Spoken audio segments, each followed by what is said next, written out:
product to anybody looking for a computer that can do things in the middle of the night next to their partner in bed. Great. Ringing endorsement. Yeah. Welcome to the podcast, everybody. It's 2 decades too late. I'm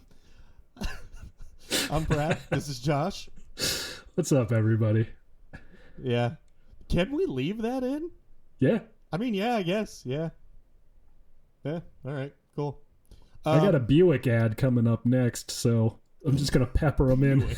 Yeah. They were desperate. Oh, my God. Yeah. Well, could you imagine? Like, we saw you had 30 people listening to your podcast. We would praise you a Buick ad. Yes. But yeah, this is the podcast where we listen to albums that are mostly metal for whatever it's worth, that are turning 20 years old. We have certain criteria that we rate them on, 1 through 5, 4 different criteria in total, with a maximum of 20 from each of us, with a maximum of 40 total. So welcome in. This week we have Converge, You Fail Me. And they sure did. And that's the end of the episode. See you later, guys. Have a good New Year. Or wait. No, it was New Year. No, this already is. This was New Year. Yeah, have a good... It's got to be your bowl. Fourth week of the year. Yeah. So, before you get into your things, there's something I'd really like to address up front with this album.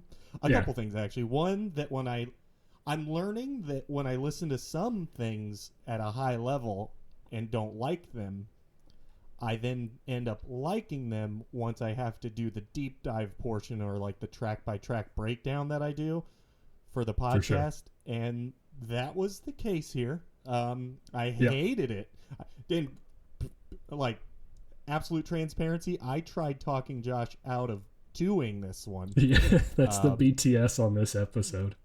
Yeah, and like he made the good point that maybe it would be good for us to review an album that we both don't like. Well, I guess I can't really do that now. I mean, it's not like the best thing, but I ended up liking it once I got into like the nitty gritty of it. But the main thing I wanted to say is I really wish I would have listened to these dudes as it was happening.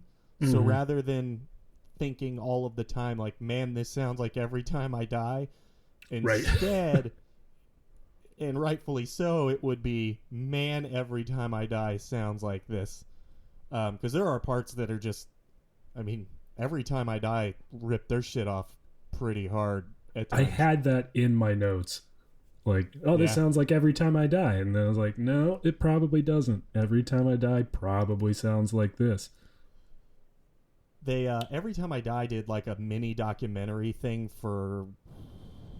forget what album it was, like 3 albums ago. And they recorded it with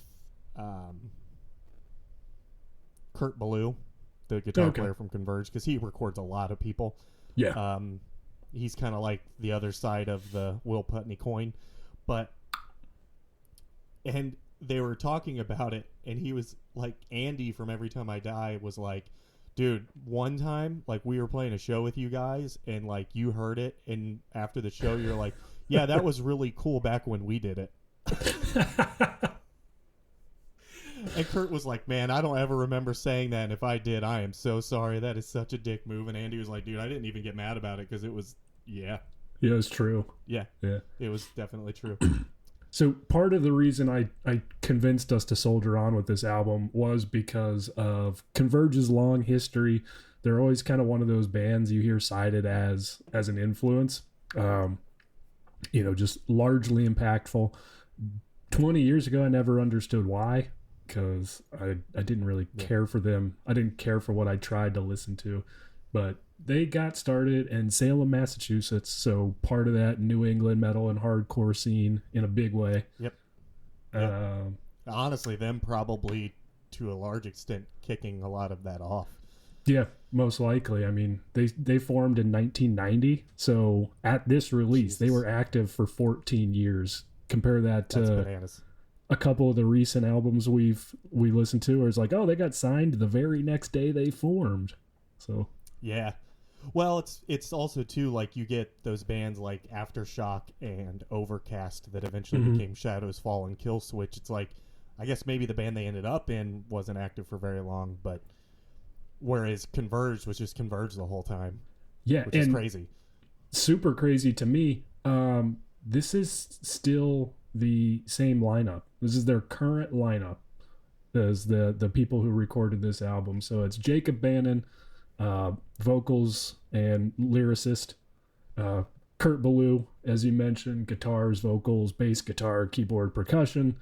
So he does a lot of the heavy lifting on these. He did quite a, but he had a hand in the engineering of it too. Nate Newton on bass and vocals, and then Ben Kohler on drums and percussion. Yeah. So yeah, I mean they had like some. I guess they had a couple changes to the drums and one on the or two on the bass or whatever it is. But I mean, by and large, you're talking about since like 1998 ish, 99. Yeah. Like you just had the same. And dude, Ben Kohler is awesome. He does all the like. Phenomenal. Not all, but he does a lot of the 2 minutes to late night like covers and all that stuff. That's a lot of that's him. And I honestly, he just seems like a really cool fucking dude. On top of being one of the most hyper insane, drummers. He's another like animal from the Muppets type. Just a little more composed. He's not quite as much of a mess as the dude from the Darkest Hour album was. Right. His seems to have a little more of a focus and a point rather than just flailing wildly. I'd put him like on Justin Foley, Blood Has Been Shed, maybe even a little above. I almost told you, like, I understand that the vocals are hard to get through. It's hard to get into this album. Start with the drumming. If you can focus on what the drums are doing, then follow the guitar, then the bass, and then you can kind of see that the vocals get layered in a moderately effective way. And so I remember watching the 2003 Metal and Hardcore Fest DVD that we watched just to death, which I recently reordered. Nice. So I have that now. Yeah. Sick. Ever since we started doing this, it was brought up like the third time, and I got it on Amazon, and it was like, I don't know, like, here's $5, please take this out of our warehouse sort of situation. But yeah, I just remember even thinking when we watched Converge in that, thinking like, this guy's vocals are terrible. Like, yeah, because it sounds like he's dying, and not in a good way, which it can be, I guess. It's just, but as I got into it and got used to it, I understood how it did all fit together for the most part. I mean, I'd rather he just did the high scream thing, because when he tries branching out, it's not cute. No. It is not cute. But that's okay. I get it. You got to be an artist and you got to do your thing. So no, I'm not mad about it. It's just definitely a lot of saliva in the throat on some of those vocals. Yeah. And so this is around the time too when that one woman that came out with the How to Scream thing, and like Corey Taylor took her course, Keith Buckley took her course, and all those dudes got like trained by her. This is around, I want to say the year it came out was 2004, because I know Eric got it. But I am going to listen to later Converge albums to see how that kind of panned out, if he evolved in any way. But yeah, it's the worst part of the album is his vocals. His patterns are cool. His lyrics are cool. He tells really cool stories. I know he gives a hell of a show. So there's there's more upside than downside, but sucks that the downside is kind of the whole thing. Yeah. It's funny. One of the reviews from Sputnik said, at times his words are even decipherable. It's like, yeah. Like sometimes you can hear like the name of the song or like a couple of the lyrics that are telling part of a story, but in a large part, the vocals kind of detract on a first listen. On a first listen, for sure. Yes, it got. The more I listen to it, the I just had to get used to it. It just sounds. It's really easy just to say, "Man, this dude sucks at vocals," and it's not entirely true. But that was my initial reaction. Because if you listen to it, like, you think it's very reminiscent sounding of somebody's first album, which, as we've mentioned, this is very much not. They've been active for 14 years. They had 4 prior releases to this, the most notable of which being Jane Doe, released in 2001, which kind of like, that was their big skyrocket album. And this had to follow this up in some meaningful way. Yeah. And I mean, it's good. Like, because I think we talked about it before. I've listened to Jane Doe, and I didn't really like it. But now I feel like I need to give it like the same treatment I gave this, so I can try to find the beauty in it, because I'm sure it's there. But yeah, I mean, Jane Doe flipped metalcore on its head. I mean, like the whole metal hardcore scene in that area, which is where it all came from. That's our Tampa Bay thrash, our generation's Tampa Bay thrash scene, or the what is the wave of British, whatever that is in the British 80s? The British invasion? I don't know. Yeah, I don't remember what it's called. Yeah, this is our generation's Beatlemania. Yeah, they just had a lot. They had to have just been a gigantic part of it. Which is crazy. Oh, for sure. This album even met with some critical success. So it hit 171 on the Billboard 200, hit 12 on the Top Heat Seekers chart, 16 on the Independent Albums chart. So, like, as much as we didn't really listen to Converge at the time, they had a huge following and had for a number of years. Yeah. No, we were in the minority for that. Yeah. I mean, I'd say for sure. I mean, pretty much everyone around us was liked it. Like, we were kind of in a vacuum, which is kind of odd to think about now. But, super odd. Yeah, strange. Yeah. So, like, we kind of said up top, I already pointed out the whole "Every Time I Die" thing, because I think it's fair, and I know on the As I Lay Dying episode that you had brought up in some of the reviews that they were making comparisons between Converge or parts. I don't hear that at all. In no way, shape, or form do I hear any of that. Like, I hear As I Lay Dying trying their best guesstimation to try to replicate something that maybe Converge is doing, but I don't think they're alike in any way, shape, or form. I think... Yeah. Yeah, again, you take your influences, you put them in a blender, and you do with it what you're able to do with it. So maybe there was a little bit of that, but I don't hear the... Just because you're playing something dissonant doesn't mean you're doing what Converge is doing. It's on a whole nother level. Yeah. I didn't get much As I Lay Dying. I definitely got the Every Time I Die. I even got like a little bit of Poison the Well. You could see some influences from them, or vice versa, I should say. Vice versa, probably, yeah. I mean, Poison the Well's really old too, but that's true. I mean, the only band that I could say that I'm not gonna say they sound like one or the other because they're so contemporary is Zayo, because I heard a lot of similarities there. Yeah. But Zayo started in like 1990 also or something. I'm sure I'm like off a little bit on that. Not much. But yeah, they've been around. They were kind of going at the same time. Yeah, 1993. So yeah, so I heard Zayo a lot while listening to it, but I had to make the mental note that they probably were playing off of each other, or at least they had similar influences beforehand. Yeah. Whatever that might be. So I wouldn't say either one of them was pulling it from the other, but Every Time I Die rips them off so much. Really it's bad. It's crazy. Yeah, it's funny. Man, it's crazy. Yeah.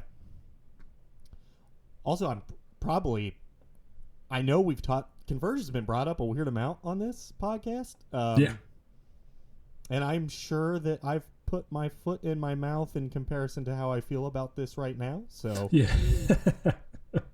I hope that's true and entertaining for somebody. I hope someone is like, you piece of shit, you said the exact opposite of that like 4 weeks ago. Yeah. Whatever. People change. I'm going to do that a lot. Yep. Yeah, I'm going to do that a lot. I do that about everything. We're basically scientists. We take the evidence that we have at the time and form opinions based on the body of work. And then once we, see further evidence or get educated, we change our opinion. Mm-hmm. Yeah. So, Anyway, I don't know. I hope someone gets to make fun of me for it, though. I'm sure that's fun. I'm sure they will. Yeah, I hope I get to read yeah. it like on the Instagram comments or something. Yeah, that would be good. That would be good. How into reviews did you get? Were they pretty favorable? They are extremely favorable. Yeah, on the level of Pig Destroyer, like 9 out of 10. Lamb Goat said it's a work of art that is both immediately accessible and delicately nuanced, which I don't know about immediately accessible at all, but delicately nuanced I get. Yeah, that's very well said, but no, I mean... Yeah, no. I don't know. You're not just diving into this and being like, this is art. Yeah, I don't... For who? Like... Yeah. It wasn't even immediately accessible for me, and I listened to this shit. Right. Like, I can imagine showing this to, like, my mom, and her being like, you know what, I get it. Like, right from the get-go. Yeah, that's funny. It is very good. Yeah. All music, 4.5 out of 5. Reviewer review, 4.5 out of 5. User review, the Sputnik review gave it a 4 out of 5. So, like, definitely widely favorable. And I'm sure a lot of that is, one, in the album's own right, but two, because it's so closely on the heels of Jane Doe. So much so that they were writing this album while they were doing sound checks, touring for Jane Doe. So, like, wow. You can see a lot of the influence there, and you can also see some of the, like, we want to do something different and not just make Jane Doe Volume 2. Yeah. No, I mean, again, I've listened to Jane Doe, and this is, even with what little I know about it, this is clearly a step forward artistically. Mm-hmm. There's really no doubt about it. I agree. Oh, that's pretty rad. Man, those are some good reviews. Good job, guys. There are some good reviews. And special little tidbit, if you want to try this album out and you're having a hard time making it past the vocals, there's a Redux version that's a remix and remaster where Kurt Ballou redid the whole thing. It makes the vocals just instantly more palatable. It does. I'm not going to get too into the Redux right now because we'll talk about that when we get to the production, I feel. Sick. Because it caused kind of... It paradoxically... Maybe not. It hurt it for me. Like, the fact that it... You know what? I don't know how many notes you have on Converge, but, I mean, we could totally get to the review. I think we can get to the review. Let's do it. Review! The review!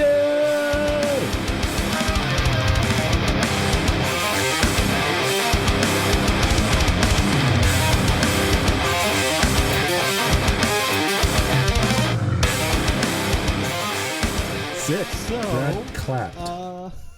Yes, I did. Because there's probably a better way to do the things we're doing, and I don't know what they are.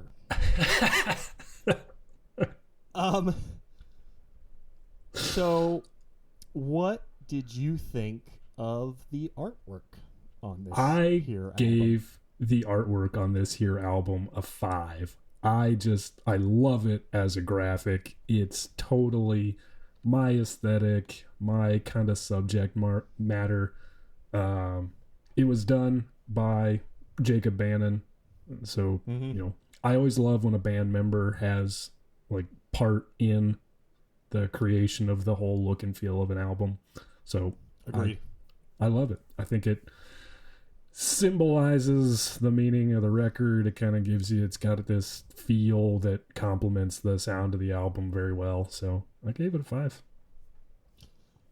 Yeah, I don't really have a lot to add to that. I ended up on a 4. Okay. But for really basically the same reasons. I don't know how to describe so I initially started at a 5.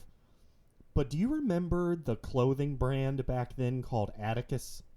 Yeah. It reminded me too much of that, and for some reason, that made me drop it to a 4. No other reason.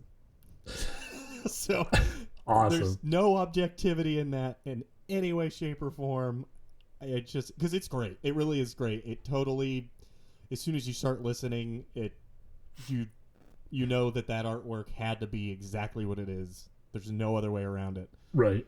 Who started that? And, Was that Blink 182 or was it Alkaline Trio? Who? It was one of those type of bands. Atticus Clothing has a Wikipedia. Sweet. Founded in 2001 by Blink 182 members Mark Boom. Hoppus and Thomas DeLonge. There you go. I can see. Well I can't done. see why you downgraded it, but I know why you downgraded it because of that. Yeah, I know. This is a 100% me thing. There's no way around it because I cannot explain it. It shouldn't matter at all. But Yeah. that was it. That was just enough for me. I was like, you're getting a 4. Interestingly Stupid enough, clothing brand. on the Redux, they just flip, they invert the image black and white, and I like it less. I like it better as white graphic on a black field. I actually agree because I looked at it too, and I like the original much more. Actually, you know what though? Good segue because I think the Redux matters a little bit in this section. But what did you think of the production then versus now? Tell me your thoughts first. So, I think there are things within the production that you could see as bad or not polished. But I personally, rather than finding it to be that way, I find it to just be Kurt Ballew's kind of signature. Mm-hmm. He's very he's purposeful when there is feedback, whereas like, you know, that could easily be just a mistake or you're standing too close to your amp or whoever's producing you isn't paying attention. But I know that's not what he's doing. He's using it as doing that another on instrument. purpose. Yeah. Exactly. He gets just the most insane guitar tone. Like, he makes his own pedals. Like, and the dude's like a mad scientist when it comes to this kind of shit. The bass tone is just, I mean, it's incredible. It is really good. Fucking so good. It's another person that at a time where this is going to get brought up. I mean, it's going to get brought up until like we get to 2008 or so, if we ever should get that far, when people started actually putting bass back in mixes again. Which is why all those metalcore albums from that time period have since been remixed and remastered. I actually think this one needed it the least out of most of them. I agree. Like, yeah, like if you go listen to, what is it, Messengers? Yeah. Not Messengers. The August Burns Red album. Is that the one with the candle on the front? It is, yeah. The original version of that is unlistenable. I mean, it just sounds like a tin can, and then they remixed and remastered it. It sounds great. They didn't re-record it, but the remix remaster has bass. Some of the stuff you can't take away, like his cymbals are still just piercing. But like, Yeah. I don't find any of that here. I think it's another person who knows how to produce music in a way that isn't just beholden to a specific time. The problem is the Redux. So, if I'm judging something then versus now, and then I listen to a version of the same album, remixed and remastered, at a later date, and it is objectively better, Right. I have to ding it for the now part. If they didn't make the Redux, or if I didn't listen to it, I mean, you're basically proving to me that now it's out of date, because you redid it in a way that's less out of date. So if they didn't make that, I probably would have, like, I might have landed on a 5 on this, because I think every part of it, they do a lot of good layering. The tones are really good. They vary depending on the part. Like, he's not just making the same guitar tone through and through. And yeah, his voice sounds like shit sometimes, but it's like it fits the aesthetic of the album. Right. So yeah, it's kind of funny. I almost wish the Redux didn't exist, because I think I would be able to, like, I don't know, I would be able to give it a higher score for the now part if I didn't know that they literally proved that it's worse. That's fair. In a strange way. So I ended up on a 3. Okay. I am also at a 3. And I'm at a 3 for a lot of those same reasons. Also because I rated this like the first time I listened to it. So yeah, fair. But so part of the reason they did the Redux, they had somebody else come in. This was their first release on Epitaph. Oh, okay. And so they had somebody come in who was supposed to do a lot of the production, but it was basically a comedy of errors on how it was produced. Like there was rolling blackouts during the time that this was getting mixed. Like he was flying in from somewhere else, so he had to like cram it all into like a day and a half with power outages all along the way. Kurt Ballou wasn't entirely involved in the process because this other guy was. So the Redux was actually done like he was just never satisfied with how the sound got captured at the time. So that's why he himself redid it all for the Redux. So like, but to your point, yes, it happened later and it was done better. You know, could it have been different at the time? I don't know, because it wasn't. Exactly. You're exactly right, though, and it sucks because, like, yeah. I mean, I guess that's cool when you're a good producer and you recorded the whole thing at your own personal studio, so I'm sure it's easy to, like, go back a couple years later and figure it out. But, like, again, it's just, it almost sucks that it exists. It is better, by the way, people. If you don't like the original but you really want to give it a full try, I would say try like making it through. It's rewarding. But if you absolutely can't, and believe me, I didn't think I could, so I get it. Right. The Redux is very, very good. That is very and sounds way better. I actually think, if I remember correctly, this was the last album that Kurt didn't fully produce himself. Well, good, because he's better for it. Yeah. Right. Better at That's it. kind of a waste. Like, I saw he was listed as number 1 under the production, so I guess I kind of assumed, but, like, yeah. Good. Oh, yeah, look, it's all here in the wiki page if you're so inclined to go check it out. It was an interview with Noisy. Ballou kind of explains the circumstances under which he felt it happened. That's sick. Man, what a weird situation. That's Super a weird. lot of things to go wrong. But also, like, not untypical of bands of this genre being, on shoestring budgets, even really seemingly successful or impactful ones, being in circumstances to where they have to just cram a bunch of recording into things. And the fact that anyone can release a quality product the way that they do is beyond me. Well, it's funny because, like, this, I guess let's make the connection even harder, but Every Time I Die, they recorded Low Teens or From Parts Unknown, and that was the one with the documentary, I believe. But from Parts Unknown, they recorded it with Kurt Ballou at God City, and Keith Buckley got sick, and he recorded all of his vocals in like one day. Nice. So yeah, there's a lot of that. That production is excellent. Is that the one? Is that the Ballou. DVD where he stole the empty box of medicine because somebody else had already stolen the medicine out of the box? Oh, shit, I don't remember that part. Maybe though. Hilarious. It would make sense. Hilarious little bit. He's talking about like the name brand versus the off brand, and he's like, "Yeah, but I didn't have money for the name brand, but I knew it worked better, so I just stole it." And I get outside and I open the box and it's empty because somebody else had already stolen it. Man, that's fucking that's hilarious. I don't remember that. Okay, that'll be the rest of my day probably trying to find that. You're welcome. Yeah, thanks. All right. Yeah, that won't bother me Let's at go all. with impact at the time, though. Impact at the time. I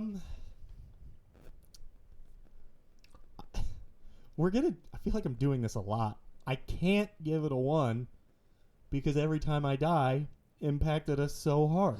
Right. And Every Time I Die doesn't do Every Time I Die things unless Converge does Converge things. Right. Give it a tangential 2.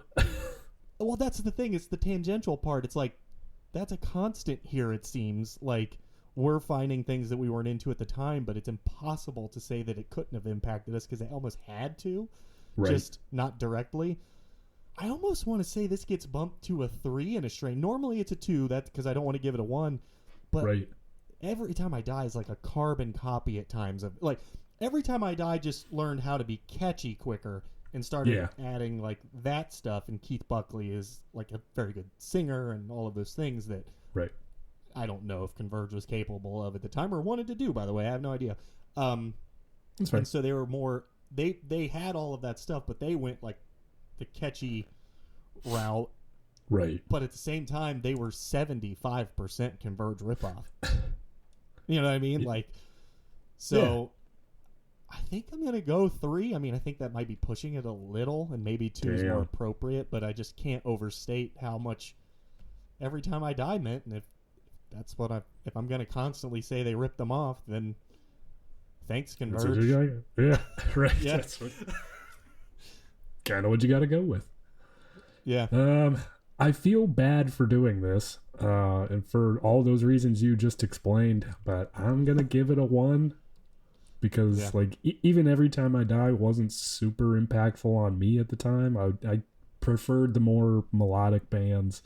So and like I just straight up, I would have told you at the time, like, no, I don't like Converge. They suck. Yeah. I feel bad. Yeah. But that's who I was then. It is what it is. I get it. I get it. Because like I was like at the time though, like, because I mean Hot Damn impacted us a lot. Yeah. And I was then trying to write shit like that, and I really couldn't. Like, that's true. But I was trying. I'm like, and so I don't know. It didn't land very often. All right, fair enough. No, I don't. No argument though. I could just have easily as given it a 1. I just like, I kept hearing exact shit. Like, this isn't just like, they didn't just influence a lot of the bands I listened to. Like, they stole shit from them. So, yeah, no, but totally fair. Well, this one's based on the score so far. This is, I don't know, this could be interesting, but how much did you enjoy listening to it today? I gave it a 4. I mean, like, every subsequent 2 listens for this deep dive, like, it just got better and better for me. So the first listen was god-awful. I rated it a 1 straight out of the box. Like, fact this shoot. But, like, the more I listened to it, the more I dug in. The more it just kind of sticks with you. Like, there's a lot to like about it. So, there's some straight up, like, thrash hardcore beats in there. There's some, like, southern rock riffs. Like, it's got everything that you would want to listen to. And I'm like, if you can, settle into the vocals, because they do complement the overall album in a weird way that I don't like. But I gave it a 4. Yeah. Exactly the same. I give it a 4 as well. I went from hating it to enjoying pretty much. I mean, I love everything about it. Right. They're another band which we didn't get too much into the track breakdowns on this one. We went to the review pretty quick. That's on me. But I figured we can talk about that a little bit now since we're going to talk about our favorite track anyway. Yeah, there's not a lot to say about the individual tracks, and I don't think. No. I will say I think the order is well done. I think it flows pretty well. Yeah. I think it seems purposeful. I think this is a band, and I think who did I say this about before? I know I said it about somebody, but this is a band for me that when they're under the 3-minute mark, they're at their best. I can see what they're trying to do with like You Fail Me and In Her Shadow. Yeah. I do appreciate the changes of pace, and I think they came at good times in the album. Agreed. They just do the long stuff a little long at times. It is another situation, though, where the drummer keeps it interesting, so it doesn't get too boring. Right. Even when it could be long in the tooth at times, but it tends not to be necessarily. In Her Shadow specifically, though, like, I love the start. It sounds like a straight up Western, like spaghetti, like film from the 60s that or whatever. Super Poison the Well for me. Like, that's where I made that connection. Yep, I could see that.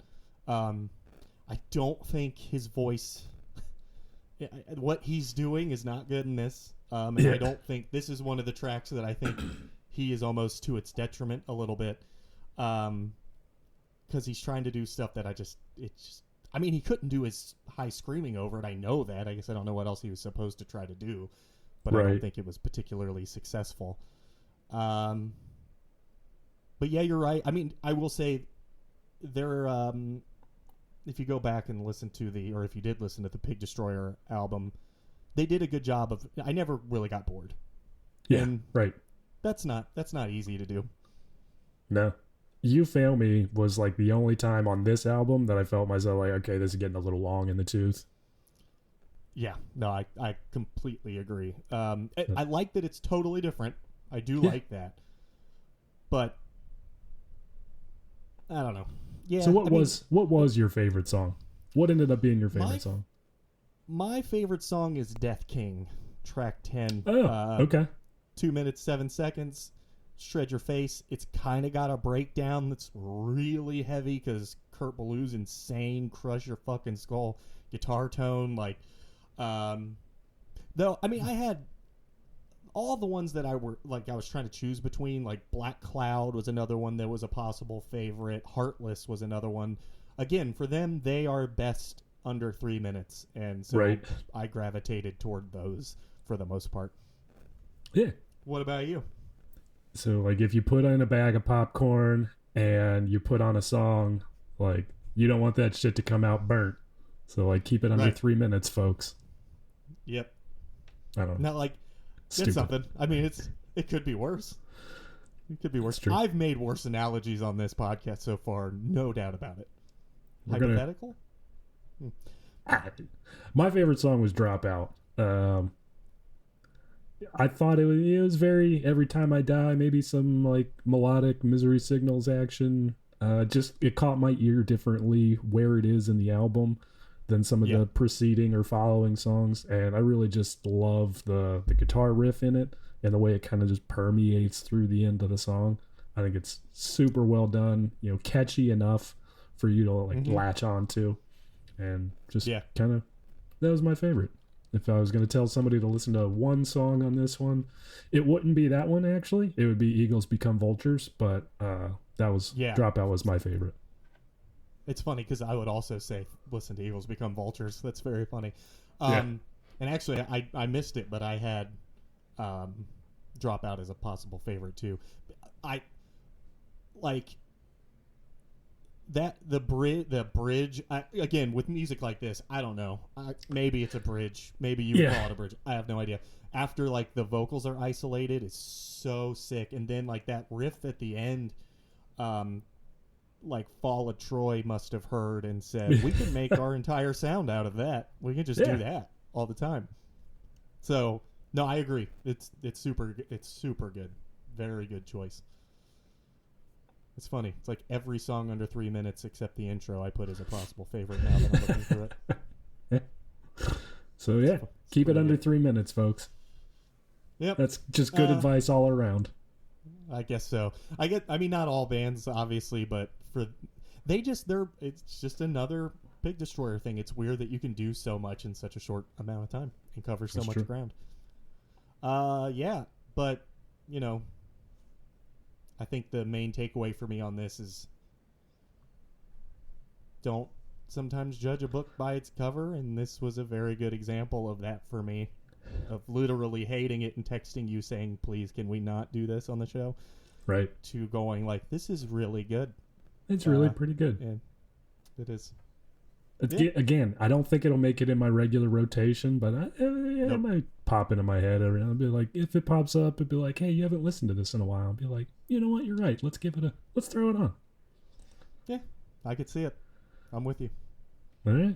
So I guess Yeah. So to the with point, that, guys. Yeah. I guess with that, he's been Brad, I've been Josh, and we've been 2 decades too late. Here you go.